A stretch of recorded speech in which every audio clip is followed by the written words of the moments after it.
Hello everyone and welcome to this very special presentation by Armando Martinez. My name is Lori Rubin. I am the Senior Education Manager here at MacFun, and I am just thrilled to have Armando with us. He is from a group called the Photo Frontier. You can see his website right there. And just a fantastic photographer. He is a great inspiration, and I know that I just so enjoyed his last webinar that he did with us a couple months ago, and really looking forward to this webinar today where he's going to be discussing, photographing through a 35mm lens and that creativity that ensues from doing something like that. And also he'll be working on a few images with tonality as well. So Armando, thank you so much for joining us today. Really appreciate you. Yes. Yeah, thank you, Lori. Thanks for having me. Thanks for everybody for showing up. And so today I just kind of wanted to talk about an exercise that me and my partner did, Justin. This was a couple months ago, back in May, where we we went away for the weekend, or a long weekend, and we all, as photographers, do that and kind of are always trying to decide what gear to bring. You know, it's like, well, I need my tripod, I need this lens and that lens, and it's always kind of a tough decision of what to bring. And what we decided to do was just walk out with our simple Fuji X100 with its fixed 23mm lens, which is actually a 35 in a standard sensor size. So what we did was just went out and explored the coastline. We went to the Santa Barbara area, and Justin kind of went up in one area. I was in a different part. But we're kind of both centrally located in Santa Barbara there. And, we actually created an ebook kind of talking about some of our experience doing this, kind of like an inspiration book, you can call it. Really just the lessons we learned and creatively the things that we learned. And, most of us, we get ready to head out, and like I mentioned, we want to grab a lens for everything.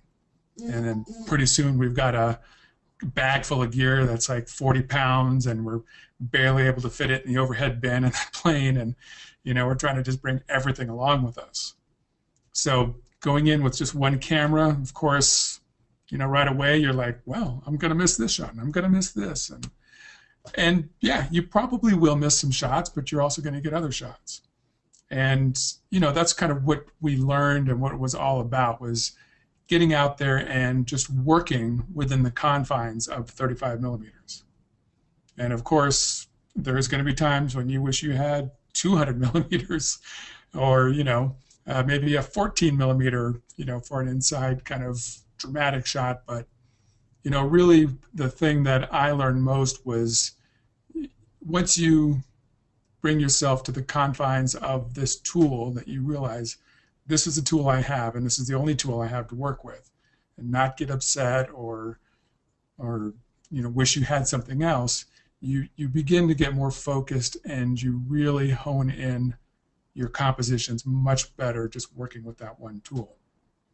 So what I want to do is just kind of take you on a walk one morning that I did in Santa Barbara, and just kind of show you my short morning walk that I did, and some of the photos that I found.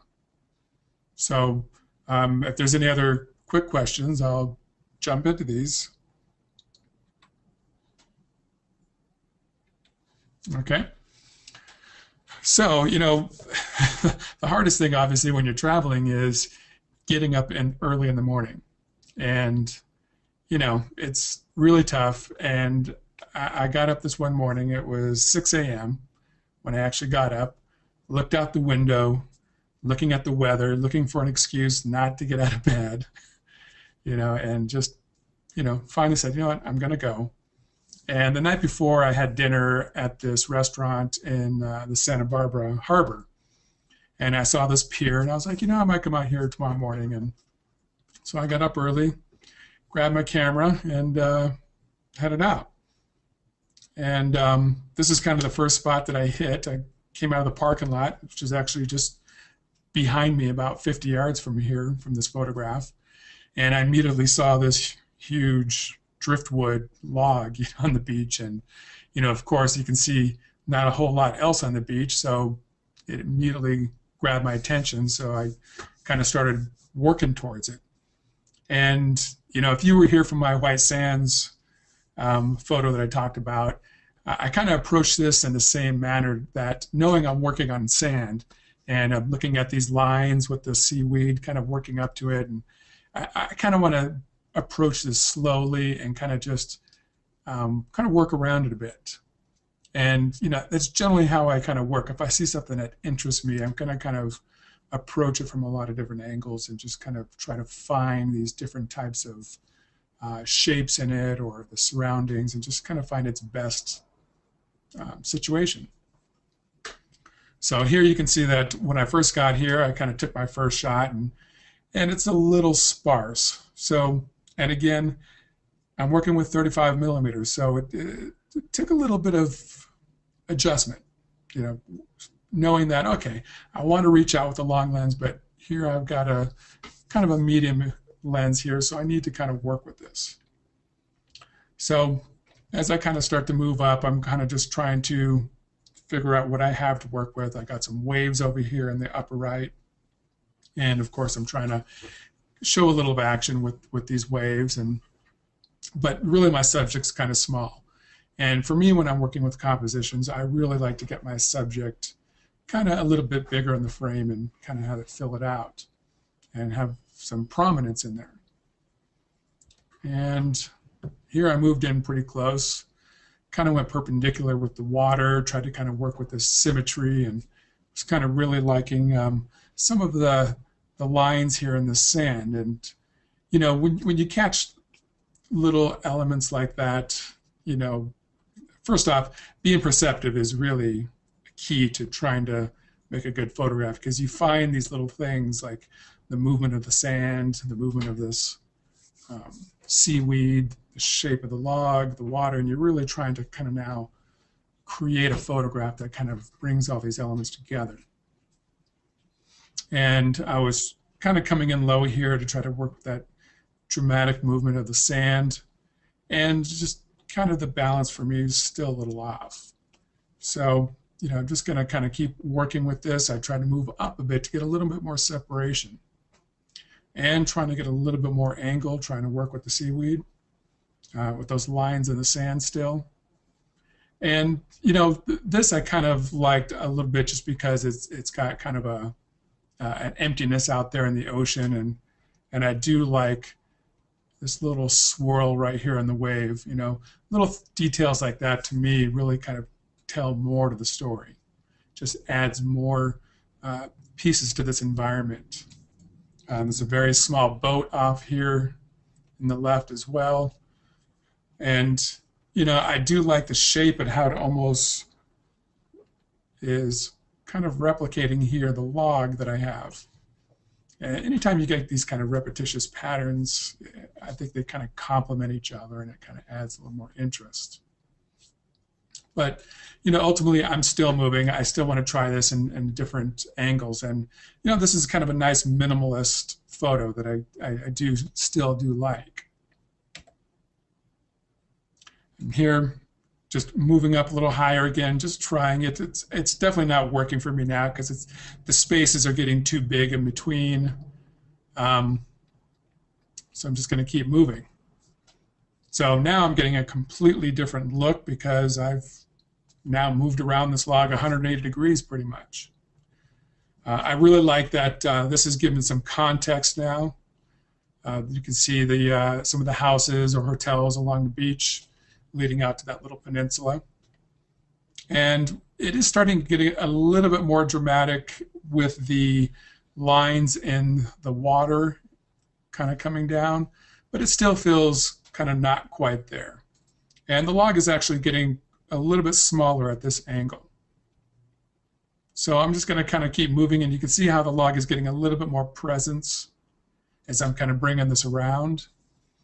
And, I think that's actually kind of looking pretty good. But just move it a little bit more, and now it's kind of feeling a little bit, a little more complete for me. I'm getting a nice shape with this kind of arc back here along with the log, which I kind of really enjoy. And then I decide to just kind of tighten this up a little bit Bring a little bit more sky in there to kind of lower that horizon so it's not split. Bring that log down a little bit further in the frame. And, this is kind of where I really felt like I kind of finally got something I liked. I got that kind of crescent shape that I mentioned here that kind of replicates the log. I've got a little bit of the surf. This is really kind of now filling my frame. And, I do have it in the center, and I don't mind it in the center for this one because I have some elements that are kind of balancing out some of the sides, with the surf on the left, some of these boats over here on the right. So for this one here, I really like where it's going. And, at this point, this is kind of where I would start to now take this maybe in a tonality. Tonality is going to allow me actually to do it in color, which I'm going to do right now. I'm sorry, do it in black and white. Pardon me on that one. But one of the reasons I would actually go to tonality for this picture, and probably a couple for this morning, is that there's not a lot of color here, and when there's not a lot of color in the picture, for me, what I want to do sometimes is accentuate the textures. And this one here, what I'm going to do is I'm going to kind of just start out and maybe increase my exposure a bit. And, it was a little dark here, so kind of opening it up, it already feels to me kind of much better. It's feeling a little bit lighter. And what I want to do maybe is kind of approach this with adding kind of a little bit more of a high key effect, and perhaps kind of add a little bit more of atmosphere. So a couple things that I might do, obviously when you're working with black and white, this little section here under the clarity and structure is just going to do a lot of different magic for you. Clarity, is just going to add a little bit more presence here. Structure is going to kind of just really bring out these details, which I like. And for the microstructure, I might probably not go too much on that, or just leave it back at 0. But one thing I'm going to do is go back here to my midtones, which right there you can see is affecting the beach quite a bit. And that's going to take me a long way kind of towards that high key look that I want. Shadows, kind of liking where that's going too. And then you can see in my histogram here that I've got a lot of room on my black. Everything is kind of in the high key area as far as in my quarter tones. So I could bring my black down if I wanted to, or I could flatten it out a little bit more. Even push my whites just a hair. And then at this point, I think I've got the majority of globally with this photo I can take it. And what I like to use now with these MacFun products is these layers. And just create a new layer. And for this one, because I'm going to kind of work with a couple sections, like the halves of the photo, I'm going to come in here, reverse this, which is going to allow me to kind of just work on the bottom part. And what I think I'm going to do is maybe just open it up a little bit more and kind of play with that structure a little bit more. Kind of get a little bit more crispness. I might try the adaptive exposure. This is an interesting slider here. This really kind of goes after opening up the shadow areas and doesn't really hit the highlights as much. So if you really want to open things up in those dark areas, this is definitely going to be something that you want to try out. And now that I've opened that, I might just bring those blacks in a bit, and I might just go a little bit more on the exposure. And once I'm done there, I'm going to hit apply, create another layer, go to my graduated, and what I think I'm going to do is kind of just work the sky. And I might want to bring out just a little bit of those clouds, a little bit of texture, but at the same time what I can do to kind of bring out some texture, and then I can kind of lighten it up just a hair or take my midtones and kind of open those up. And you also have this nice little feature called the glow, which will kind of just diffuse it a bit and soften it if you want. So we kind of get the hint of those clouds there, but they're not super structured like when I first hit that structure slider. And I'm going to hit apply on that. And kind of as my last touch, what I want to do is I want this to feel kind of a little bit more of that kind of misty, foggy morning. So I'm going to create one more layer here. And what I'm going to do is try to flatten out some areas. So I'm going to see if I can kind of just open that up. I could try, I want to increase the whites there. I want to try to just kind of make that a little bit softer here. And what I'm going to do now is I just done it globally, but I'm going to go over here to click on the brush, which is going to give me the option to invert the mask. And now I'm going to just adjust my brush, which I generally like to use a big soft brush. And then what I can do is kind of just paint this in. And you can kind of see how it's starting to kind of create that kind of foggy morning to it.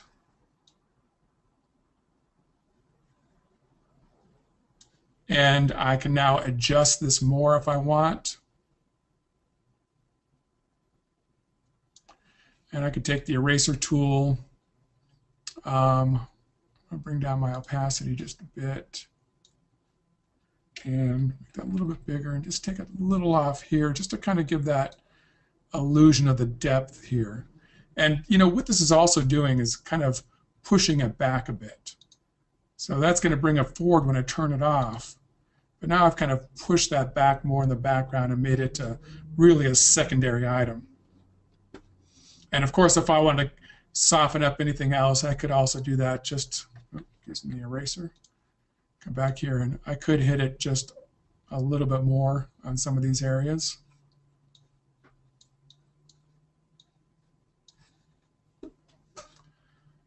And then, of course, I can kind of just do a little before and after here to kind of see where I'm at. Big difference. And I think I'm starting to achieve that high-key look that I really kind of wanted to go for. I mean, for me, when I was out there, this is kind of how the morning felt. It was kind of just, you know, a little misty, kind of almost felt like there was going to be a little bit of fog hitting me. And just kind of that clean, kind of bleached sand I really like on that. So I'm going to go ahead and apply. And any questions on anything I did in this picture here? Actually, Sue had a question. She was asking what the reverse or the invert mask does.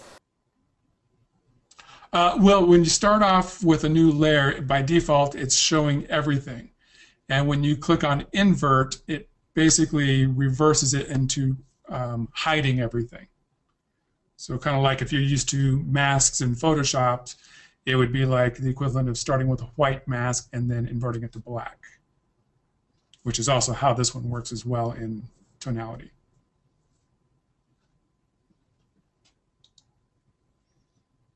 All right. So, I mean, for me, that was kind of a nice little find for me on my walk. And then, you know, of course, had to keep going. And, you know, this was in the first, 5 or 10 minutes I was out there. So I was already going, wow, cool. I found this great log. And, this is already starting to become a productive morning and becoming worth coming out. So I decided to turn around and kind of head towards the harbor. And, when I started walking up towards the jetty, I kind of just saw this kind of clipped view of all the boats. And it was kind of interesting seeing all these, masts or what they look like sticks kind of popping in the air. So I kind of went in and just set up kind of a nice geometric shot here with one pole in the middle and all the sticks coming up.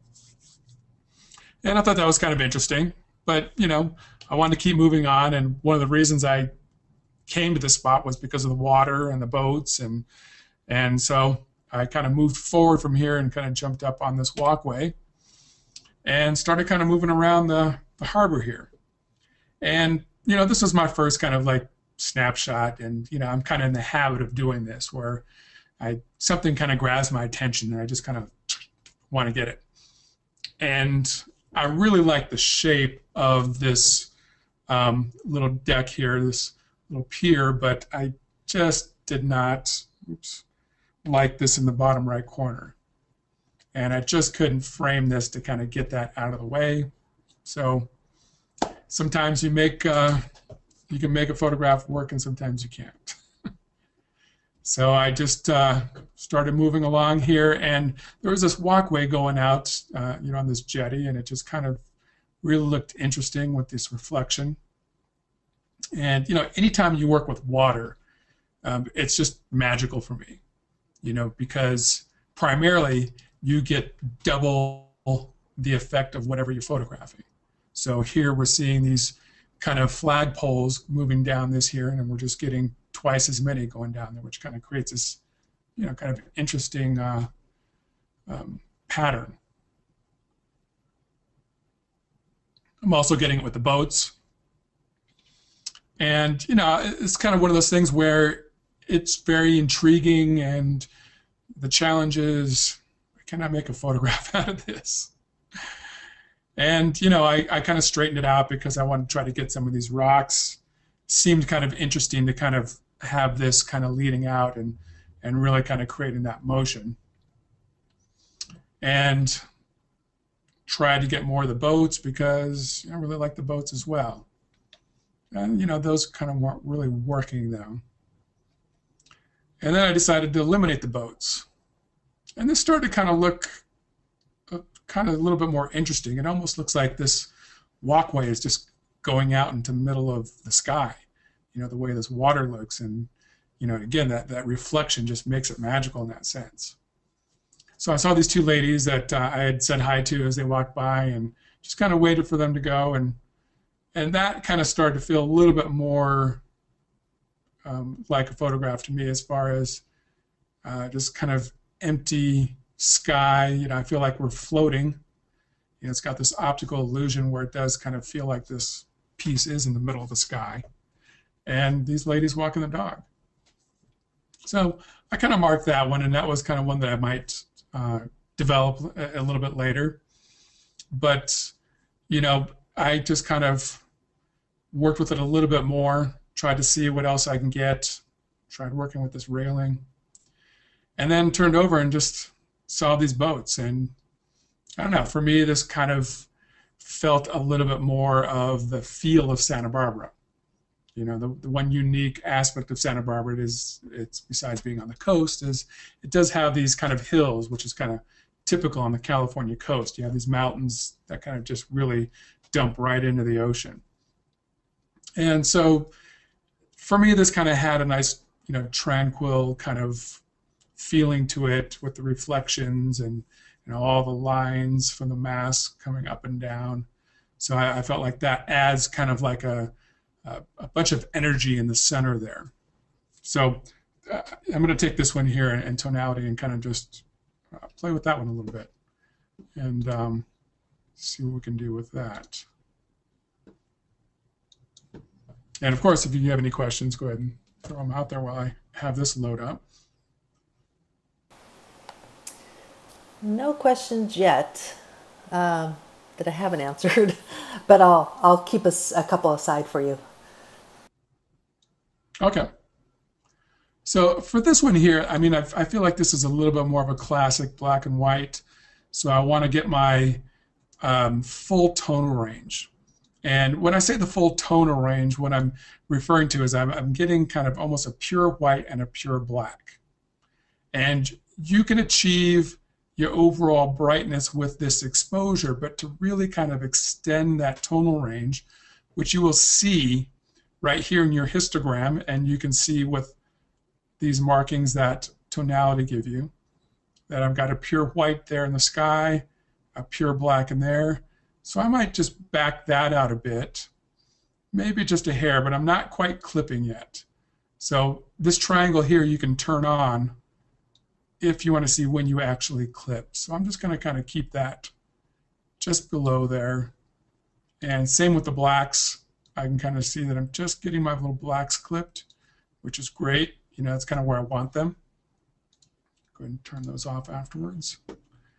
And then I'm going to kind of go in and, you know, go into the structure and clarity here, because that's just really kind of where the magic happens in these black and whites. And the microstructure, probably not going to be for this one here. I'm kind of looking for larger structure in this one. And I'm feeling pretty good as far as like the tone range in here. This is feeling, you know, nice and crisp. It's feeling, you know, just pretty good. I take a look back here, see how things are looking. And what I might do is kind of come in with just a good vignette. And, you know, the vignette, everyone, you know, likes to slap this on, but, you know, you have these controls, and these are actually really handy. So for this kind of picture here, what I might want to do is adjust my size, you know, kind of bring it in or out, depending on what you feel for the picture. But the roundness is something that a lot of people don't play with here. You know, I can kind of do it a little bit more rounded here, which is going to kind of hit more the top and bottom and less on the sides. So if I don't want anything on the sides happening here, what I'm going to do is round it out like this. Might feather it a hair more. And now I can kind of get a little bit more in that sky. And, you know, what's great with, you know, this program here is I can place the center in a different spot. So I can offset it and just kind of get it precisely where I want, because maybe I want a little less in the water and a little bit heavier in the sky. And I'll just kind of back that off just a hair. And, you know, sometimes it's just a little touch here and there that just takes it to that next place. Tone curve in this program is a great thing to have. I am a curve junkie. I've been using curves for probably, gosh, it's got to be almost 20 years now. And if you can work a curve effectively, you can do a lot to an image with just one simple adjustment. So I'm kind of liking where that's going. If I wanted to add maybe just a little bit more punch in an area, again, I can add another layer. Maybe I want to bring in just a bit more back here, or even if I wanted the sky. So again, I think it was Sue who asked the question about the mask. So when you switch to the brush here, you have these different options. So I'm going to invert the mask so it's completely hidden, which you're going to see this black now. And with my brush, I'm going to bring that back to 100, reduce the size a bit, and just kind of paint in where I want that little bit of extra structure. And maybe I'll just hit just a touch of those clouds there, just to kind of show that what's happening back there. And, you know, this is on a layer, so I can adjust that a little bit more. I can decide if I want that or not, or I could just take the overall if I did multiple controls and bring the overall layer down a bit if I wanted to. You know, this is kind of like a fine-tuning slider up here. You know, you can do one particular move on your photo and then, or, you know, a few different pieces as a recipe, and then just take the overall effect, you know, down or up, just kind of just fine-tune it. And for me, that's feeling pretty good. You know, I like where that's going. If you did want to go for a little bit kind of a classic look too, you could try the photo frames, which are, you know, a pretty cool little addition. Let's see how that looks there. Oh, my bad. I got it on this one layer, so I'm going to create one more layer which I had a mask on, which is why only part of it was showing. And for this one here, I think I want to have it all showing. And, you can adjust the width of this if you like it, tight. And, for me, that just kind of feels like a nice classic scene in, on a harbor on the West Coast, which is kind of, I grew up on the West Coast, so for me, this is kind of a little bit more of a classic image for me, including the gray clouds. That's pretty common out there, on those mornings. So I'm going to go ahead and hit apply, save that one out. And if anyone has any questions, it'd be a good time to throw those out. Sure. Actually, two people had the exact same question. Jimmy and Denise were asking if you do any work previously in Lightroom before you bring it into Tonality Pro. It's possible. Most of the time I don't, unless there's something really extreme, like maybe I want to do a lens correction, some perspective fixing. But for this particular program, if I'm taking a Tonality Pro, generally the 16-bit information that I'm bringing in there has pretty much everything I want, and I've got kind of the same controls as far as the tonal part, as far as highlight shadows, and you could use those in Lightroom first if you wanted to bring it in. It's kind of really up to your preference, but for me, the structure and the clarity is kind of where I'm kind of getting the benefit with Tonality Pro, as far as just kind of like some of the things that Lightroom can't do, as well as working with some of the layers. It's just kind of a nice little addition to your Lightroom workflow. So, if you do feel like you wanted to do something there, you could definitely do that. But for these particular images, they're working fine right now. If I did run into a problem that I felt Lightroom could help out with something, I might do that firsthand. But so far, everything seems to be working pretty good. All right, so I got this one image here, which I really liked. This was kind of like what I wanted to get when I walked out that morning. When I saw the harbor, I saw all these boats, and it's always kind of cool to kind of see all these masts, stacked up in the water.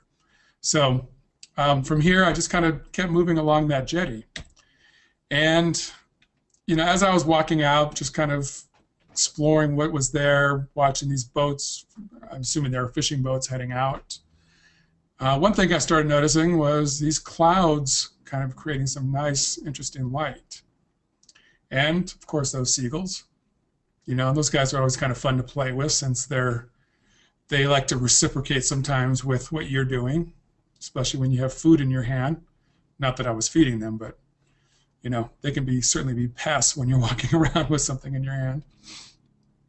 So I decided to kind of just see how close I can get and see if they wanted to have their portrait taken.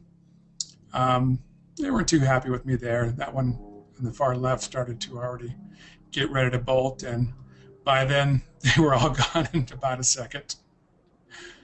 So I just kind of tried to keep working with the boats coming out. For me, this wasn't a good spot to kind of capture that. I've got that jetty on the left there. It was kind of tough to kind of work with what I might want to try to get with the 35mm lens. So just kept moving and said, I'm going to go find something that I can. And then when I got to the end, I found another photographer here. He was visiting from another country, and you can see he's setting up his tripod.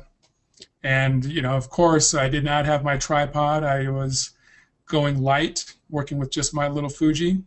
And, I would say that it was a big benefit, because he was there for probably 15 minutes getting, a few photos, depending on what kind of lens he had, from that one spot. But he didn't move for a long time. And, during that time, I'm moving around. I'm just kind of exploring different photographs. So I kind of started walking out on these rocks and noticing between the rocks, you've got all this beauty around you, but sometimes you got to look down and kind of saw all these kind of worn, what you would normally say like river rocks, but these are obviously from the ocean. So I kind of tucked over a little left there and kind of found this little array of rocks and this, I really like this shell in here and a little bit of kelp, just kind of a nice little setting. So, good lesson, watch where you're walking, just purely for safety, but, there might be something down there to photograph as well. And, this one I definitely marked as kind of a keeper, and I'll probably do something. I'm not sure really what yet, but I kind of just liked what was going on in there. So then I moved back up and was kind of still navigating it. I'm actually standing on rocks that are very similar to what he's standing on. Just a little bit lower, but I'm kind of just moving along, trying to, find a photograph here, and I thought I would get one of him taking a photograph. And of course, like I'd mentioned, the water is what it's about, getting those reflections. And of course, look at the sky there. This is one of those times where you're just like, wow, look what's happening with these clouds. You're getting all these rays coming out. It's really pretty. So, what I'm trying to do at this point now is, how can I make a photograph with these rays? And of course, look off in the distance here. I mean, if I had like a 300 millimeter, that would probably make a beautiful photograph right there. But, these are the tools I have. So, I'm not going to get angry. It's just one of those ones that I'm going to take a mental picture with, and just kind of soak it in and just enjoy that little moment and keep moving. One last picture of him. Oops, going wrong way. There we go. So I'm just going to I started walking along this beach and, found a little pool there. And of course, thought I would try to work with that a little bit. Wasn't quite working. And got a little closer to this one section here where the water was kind of coming on this low angled beach. And now you can see that we're starting to get some really cool effect. And of course, I've got a subject here, which is all these birds. Now, the one thing that I will tell you is that, a large group of birds like this, they're not happy to see me coming. So I'm trying to approach slowly. I'm trying to just kind of try to get a photo here and there, moving a little bit closer, knowing that eventually they're going to move or take off. So I'm just kind of coming in and really just enjoying the sky. I mean, this is kind of like one of those, moments where you're just like, wow, I can't believe that this is really going on right now. And I'm glad I got a camera in my hand right now. And, I just want to see what I can get with these birds. And, this is about the point where I felt like, okay, I'm getting pretty close. And, with this lens, they may not look that they're that close, but they actually are. They're probably about 15 feet from me. And, this one was actually pretty good. And you'll see in the next step here, I just hit that threshold and they all basically took off. And, fortunately, a lot of them just came right back. So I kind of said, all right, let them settle in again. And saw the seaweed approaching, moved in a little closer. And, this is one of those times when you're really just kind of, you're excited when you're just so taken in by the environment that as I was taking this picture right here, I kind of realized, and you'll see this water, you can see just how wet it is there.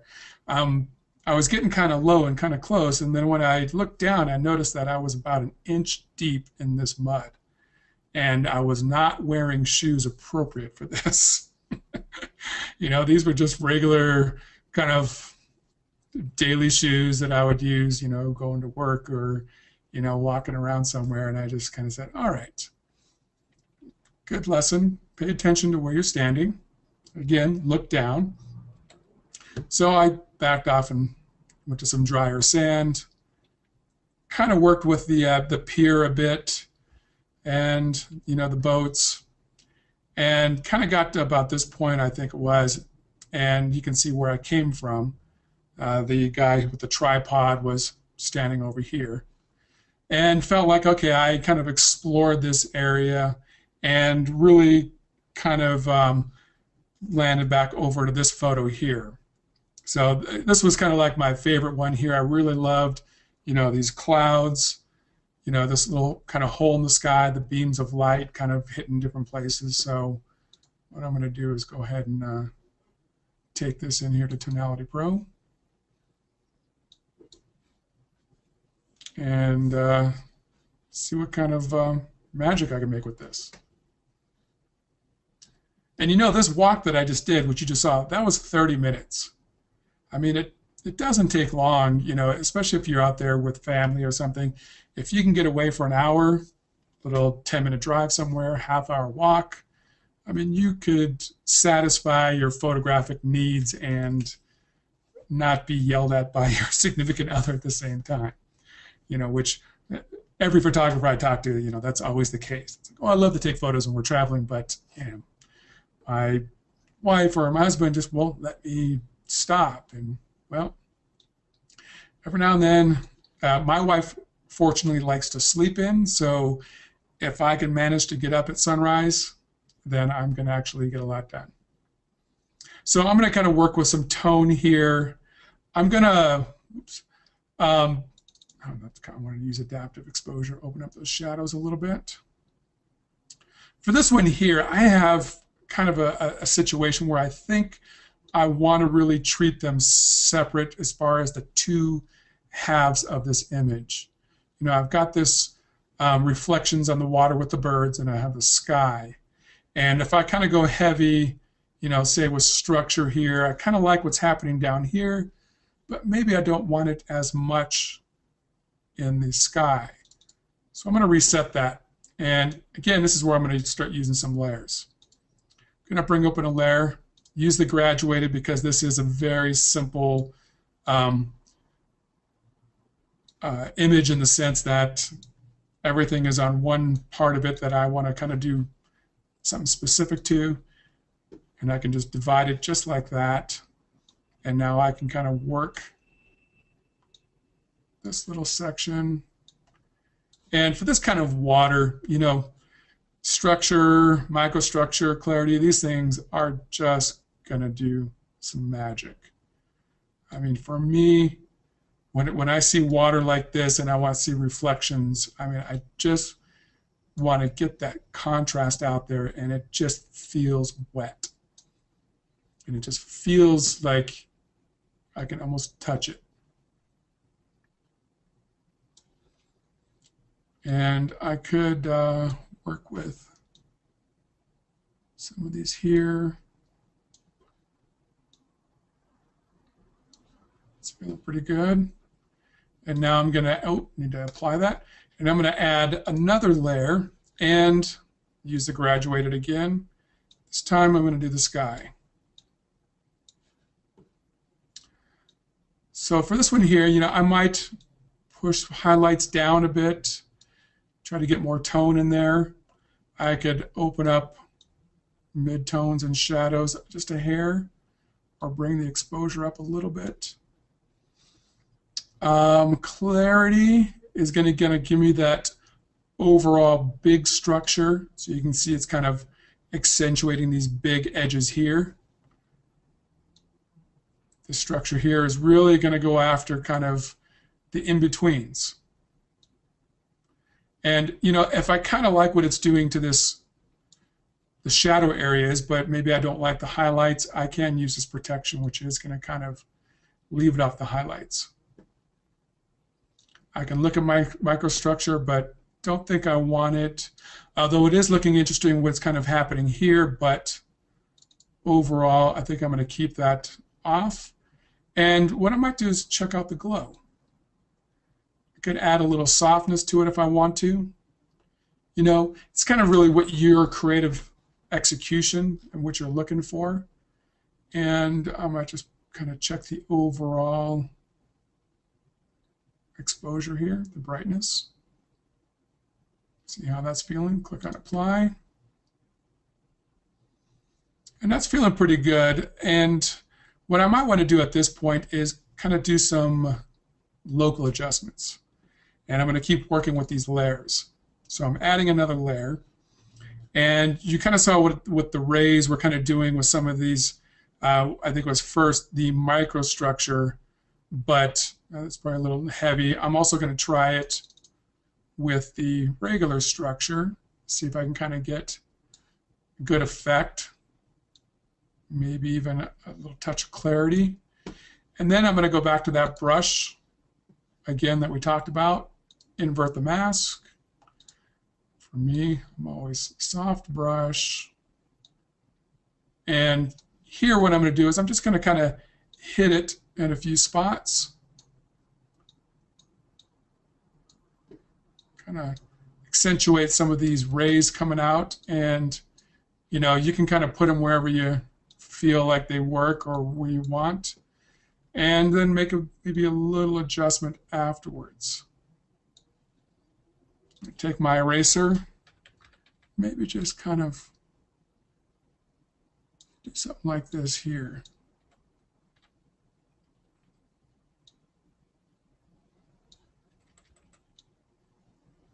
Just trail that one off a little bit. And of course, we can always see a before and after. And if you wanted to just kind of add just a touch more in some of these places, but not a bunch of it, you can bring the opacity down. And maybe you just want to put a little touch in a couple more spots.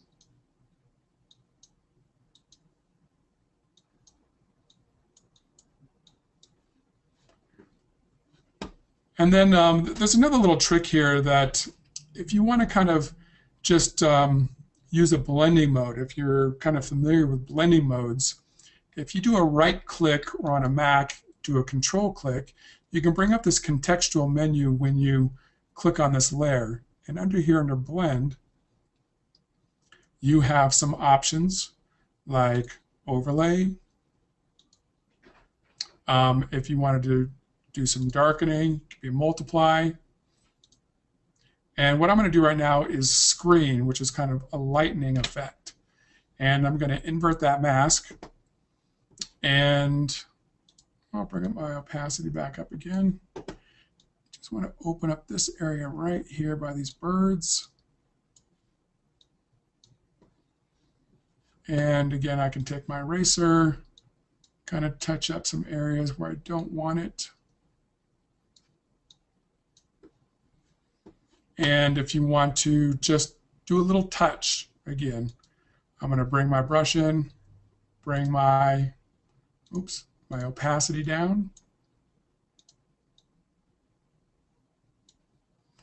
And maybe I just want to put like a little touch here and there just to kind of open up a couple spots. I want to kind of make it feel like these rays of light are hitting something, and kind of open that up. And now I might just do perhaps one more layer for a vignette. And I'm using these as layers at this point because what I want to do is have some control. And if I feel like something that I did, let's say this layer here, layer 3, which was my kind of light rays, if I feel like I got a little too heavy-handed with something, I can just go to this control and just kind of tone it down and just, work it to wherever you feel is good. And, same with this adjustment here at the bottom. I can always back that off a bit if I wanted to. So these kind of give you a way to fine-tune certain areas that you've hit, which is something I really like. And go back here to my vignette, maybe just go a hair darker there. And then one thing I want to do is, for this one here, I'm going to try a little split toning. And some people, like this, some people don't. But I just want to kind of give you a little tip. When you are working with split toning, this is what I like to do, is I'll start off with, say, my highlights here. Take the saturation to 100%. and just figure out the color that you want. You know, you can go through all the colors, and with the saturation at 100%, you can really see the color and find exactly what you want. So here I want to kind of get this orange kind of warm color, and then I'm going to go ahead and take that saturation down, go to my shadows, do the same thing,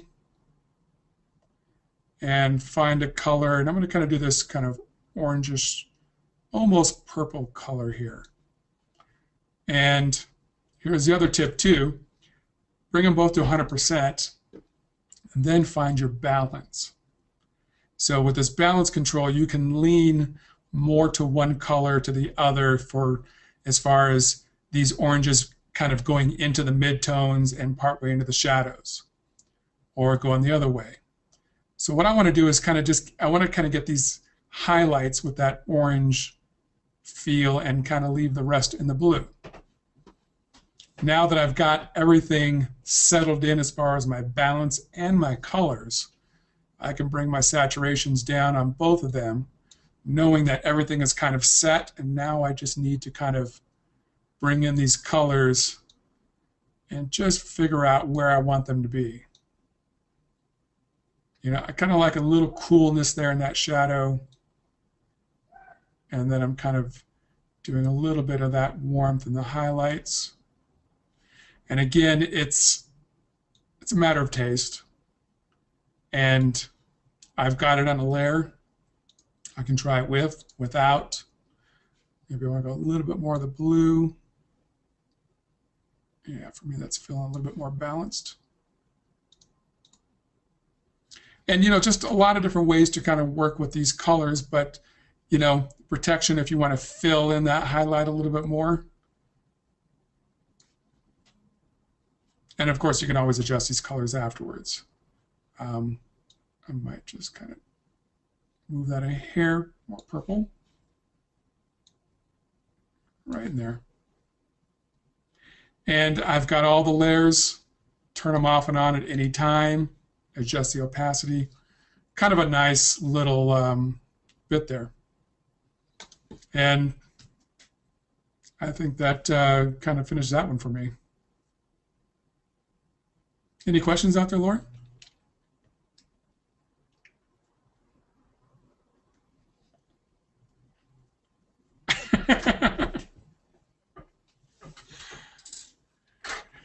Yeah, you know, it's one of those things that people don't, you know, hit too often. You know, here's the before and after there, which, you know, it's a personal preference. Everyone has a preference over these things, and whether they like split toning. Some are more monochromatic. You know, you can just do kind of a sepia or a kind of a selenium, little kind of blue tint to it if you like.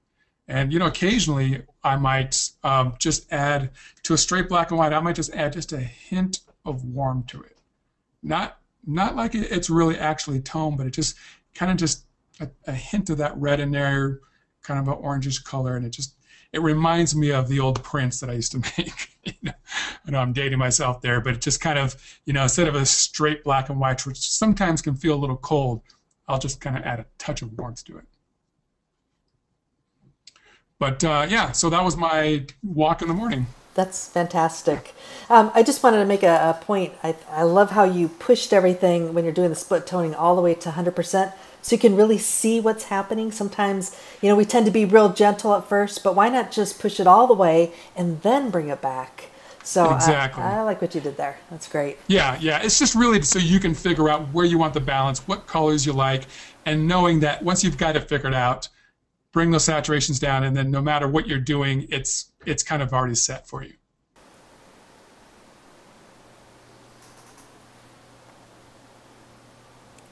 Yep.